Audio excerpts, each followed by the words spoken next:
కన్యా రాశి వాళ్లకు 8 ఆదాయము 11 వ్యయం, 3 రాజపూజ్యము 3 అవమానం.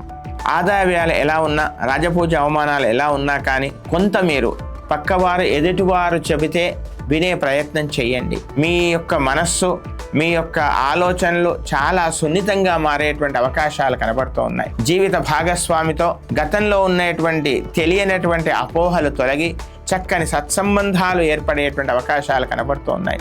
తమ కుటుంబం కోసం, తమ ఆత్మీయుల కోసం మీరు చేసేటువంటి కృషికి, మీరు చేస్తున్నటువంటి ప్రయత్నాలకి చక్కని గుర్తింపు లభించేటువంటి అవకాశం కూడా ఈ సంవత్సరం కనబడుతుంది. అంతేకాకుండా గృహ నిర్మాణం కానీ, గృహ ప్రవేశాదులు కానీ, లేదా ఏదైనా ఒక స్థిరమైనటువంటి పెట్టుబడికి మీరు చేసేటువంటి ప్రయత్నాలు చక్కగా అవి ఫలించేటువంటి అవకాశం కనబడుతుంది.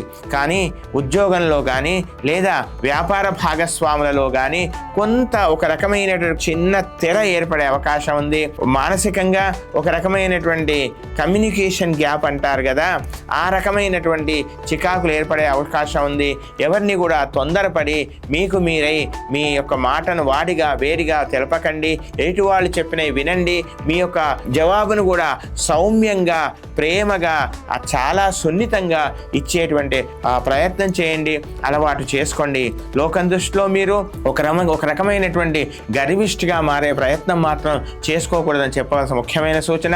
తమ యొక్క సంతానం యొక్క విజయాలు మీకు ఆనందాన్ని ఇస్తాయి. మీరు కోరుకున్నటువంటి జీవితం మీకు దొరుకుతుంది. ఒక స్నేహితుడి వల్ల కానీ, ఒక చక్కని శ్రేయోభిలాషుల వల్ల కానీ మీకు ఒక చక్కని మేలు జరుగుతుంది.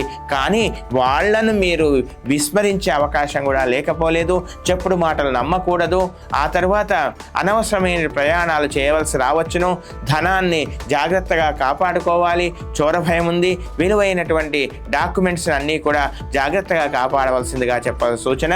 ఇక ఈ కన్యా రాశి విద్యార్థులకి చక్కని అవకాశాలు బాగా ఉన్నాయి. మీరు అనుకున్నటువంటి పోటీ పరీక్షల్లో విజయం సాధిస్తారు. అనవసరం భయభ్రాంతులకు గురి కాకండి.